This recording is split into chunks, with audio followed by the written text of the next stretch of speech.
And street dogs కి నేను ఎప్పుడు అవును బిస్కెట్స్ ma'am. పెడుతూ ఉంటాను. నా కార్లో ఎప్పుడు బిస్కెట్ స్టాక్ ఉంటుంది అనమాట కుక్కలకి పెట్టడానికి.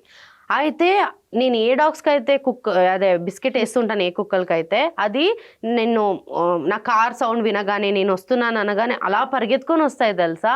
ఓకే. అంత వెయిట్ చేస్తూ ఉంటది. మన ఇంట్లో వాళ్ళు కూడా మా కోసం అంత వెయిట్ చేయరు కదా. నిజం చెప్పాలంటే మా ఇంట్లో 2 కుక్కలు ఉంది, ఒక పిల్లి ఉంది. నేను వెళ్ళినప్పుడు మా అమ్మ నాన్న కన్నా ఎక్కువ రిసీవ్ చేసుకునేది వాళ్ళే నన్ను. ఫుడ్, ప్రేమ, ఆటలు, అంత ప్రేమ ఉంటది వాటికి. స్టోరీస్ కూడా బాగా పెడతారు కదా మ్యామ్. ఏమైనా డాగ్స్ కి హార్మ్ చేస్తున్నప్పుడు వాటికి స్టాండ్ తీసుకోవడము.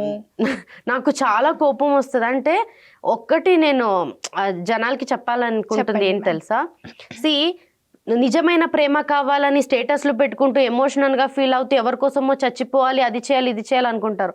నిజమైన ప్రేమ కుక్కలు చూపిస్తున్నప్పుడు ఎందుకు ఆ కుక్కని అంత ఇది చేస్తున్నారు?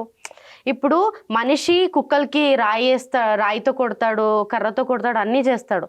ఒక్క మనిషి అలా చేస్తే కుక్కలు అందరినీ జడ్జి చేయదు, వాడిని మాత్రమే వాడు కరెక్ట్ కాదు అన్నట్టు సైలెంట్గా ఉంటుంది. కానీ పాయింట్. సో మనిషి మాత్రం ఒక్క కుక్క కరిస్తే అందరు కుక్కలు అంతే అని అంటారు. ఆ కుక్క ఎప్పుడు కరుస్తుంది? నువ్వు తనకి ఏమైనా హామ్ చేస్తేనే కరుస్తుంది, లేకపోతే ఫుడ్ లేక వాడు ఇరిటేట్ చేయడం. హోలీ టైమ్స్ లో, దివాళీ టైమ్స్ లో చాలా ఇబ్బంది పెట్టేస్తారు మనుషులు. నేను దివాళీ సెలబ్రేట్ చేయడమే మానేసా కుక్కల కోసం. అంటే బిఫోర్ నాకు ఇష్టం ఉండే, దాని తర్వాత ఓన్లీ షూటింగ్ లో ఏముందో అది చేస్తాను, కానీ నా పర్సనల్ లైఫ్ లో దివాళీ అనేది లేదు నాకు.